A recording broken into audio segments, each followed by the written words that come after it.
A class of schoolboys from Baltimore visited Antietam battlefield on an excursion. On the bus home, their teacher, who happened to be a Civil War historian, asked them to write up what they'd experienced and felt. They did it independently without comparing notes. When he read the reports that evening, each one of them described the same thing: voices singing what sounded like a Christmas carol in the fields. But the fields had been empty. Their teacher recognized what they were describing straight away. Well, it's by the hush me boys, and that's to mind your noise, and listen to poor Paddy's sad narration. The Irish Brigade had charged across those fields on September 17th, 1862, shouting their Gaelic battle cry. And in Gaelic, it sounds like a Christmas carol. Those soldiers had been dead for over 100 years. If their teacher was right, the boys had heard them anyway. Hi, I'm Harriet, and welcome back to the channel. In this episode, we're looking at ghost sightings on three of the bloodiest battlefields in American history: Antietam, Chickamauga, and Kennesaw Mountain. The battle at Antietam Creek near Sharpsburg, Maryland, began before dawn and was over by late afternoon. And in those 12 hours, nearly 23,000 men were killed, wounded, or reported missing, making it one of the bloodiest single days in American military history. The fighting concentrated in three places: a cornfield to the north, where whole brigades were effectively erased in the space of minutes; a stone bridge over the creek, where a small force of Confederate sharpshooters held off an entire Union corps for the whole of the morning; and at the centre of the line, an old sunken farm road that had been worn down over the decades by wagon wheels until it sat below the level of the surrounding fields, forming a natural trench that the Confederates packed with soldiers. They stacked rifles along the lip of the bank and waited. What followed lasted roughly 4 hours and left 5,500 men killed or wounded along that single road. Confederate dead lay so thick in the Depression that Union soldiers described crossing it without their feet even touching the ground. Afterwards, they called it Bloody Lane. And it seems as though Antietam has never been quiet since. Visitors have reported Confederate soldiers walking the sunken road, who then vanish when approached. They're often mistaken for reenactors until they simply disappear.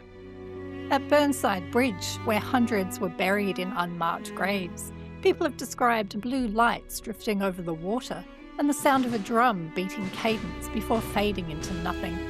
Even Dunker Church, a tiny country chapel that was used as a field hospital, has its own accounts of ghost sightings.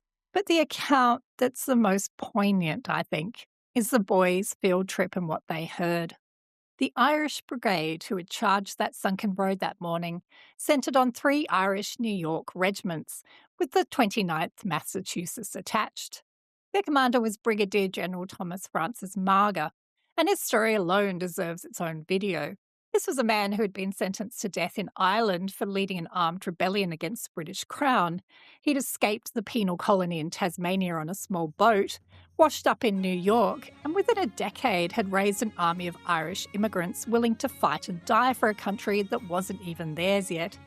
He led them into that sunken road carrying green regimental flags, their chaplain riding the line to give absolution as they moved, shouting a battle cry in Gaelic. That chaplain, Father William Corby, later wrote down what happened in his memoir, and the precision of what he wrote is devastating. In 20 or 30 minutes after this absolution, 506 of these very men lay on the field, either dead or seriously wounded. 506 men in half an hour. Their battle cry was Folk Abalach, an old phrase meaning clear the way. To ears that knew Gaelic, it's immediately recognisable. To ears that don't recognise it, on a quiet afternoon in a Maryland field, it might have sounded a bit like a Christmas carol. It was then, as author Christopher Coleman later wrote in his book Ghosts and Haunts of the Civil War, that the teacher had made the connection that nobody else had made. Those boys had written their accounts separately on a bus before they could even compare notes.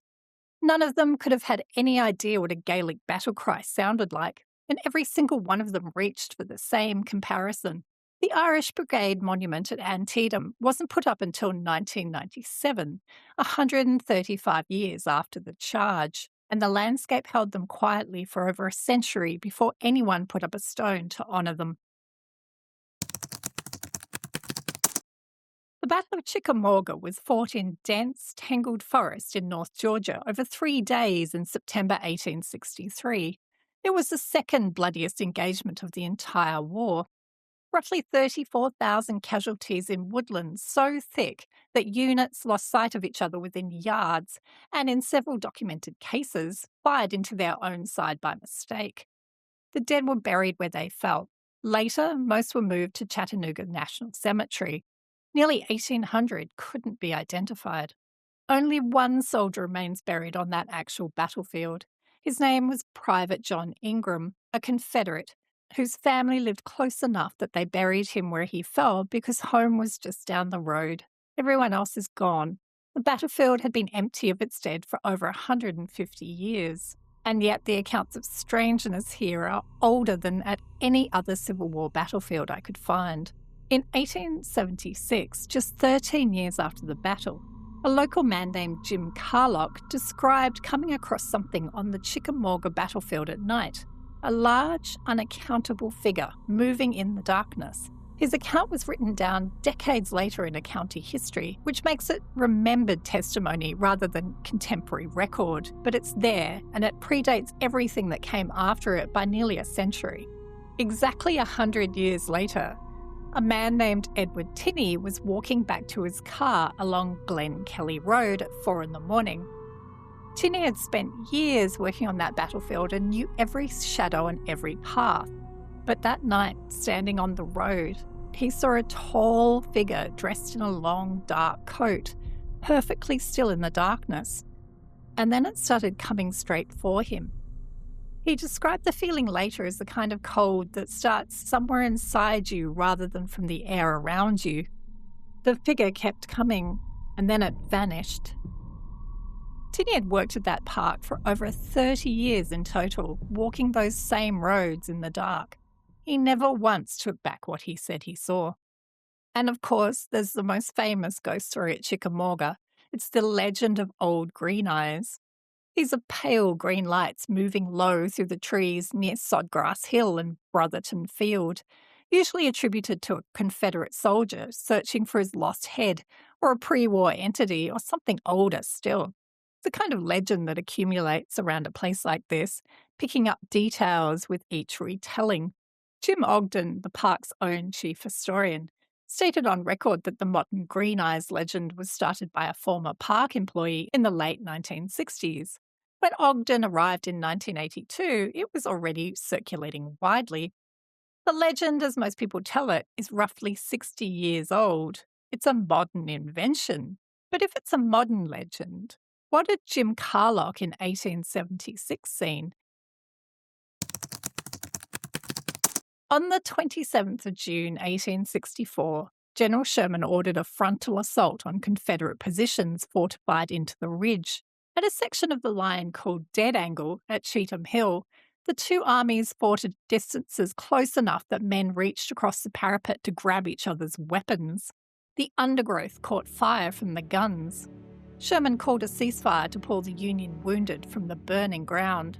Private Samuel Watkins of the 1st Tennessee was there that afternoon, and what he wrote in his memoir resists any romantic reading of what warfare looked like. He said, "When the Yankees fell back and the firing ceased, I never saw so many broken down and exhausted men in my life. I was as sick as a horse and as wet with blood and sweat as I could be, and our dead and wounded were piled indiscriminately in the trenches." Watkins was one of 65 men from the 1st Tennessee still standing at the end of the war. 65 out of 1,200 who'd enlisted together in 1861. That's not a unit who fought in the Civil War. That's a unit that was consumed by it. And here's where the story takes a different turn from the other two battlefields. Antietam and Chickamauga are preserved. You can walk those grounds today and the landscape is recognisably what it was. Kennesaw Mountain is preserved too, nearly 3,000 acres of it, including the dead angle where Watkins fought. But the battlefield doesn't end where the park does. The original fighting covered a much wider area, and everything beyond the park boundary has been basically swallowed by Atlanta's suburban sprawl. As recently as 2005, the Civil War Preservation Trust listed Kennesaw Mountain as one of America's most endangered battlefields, and the ghost sightings have actually followed that development. Families in houses near the boundary have reported uniformed figures in their gardens. A genealogical writer named Lewis Helmers and a Civil War reenactor named Gerald Harding Gunn described 4 separate apparitions near the Dead Angle area and wrote a novel based on what they'd experienced.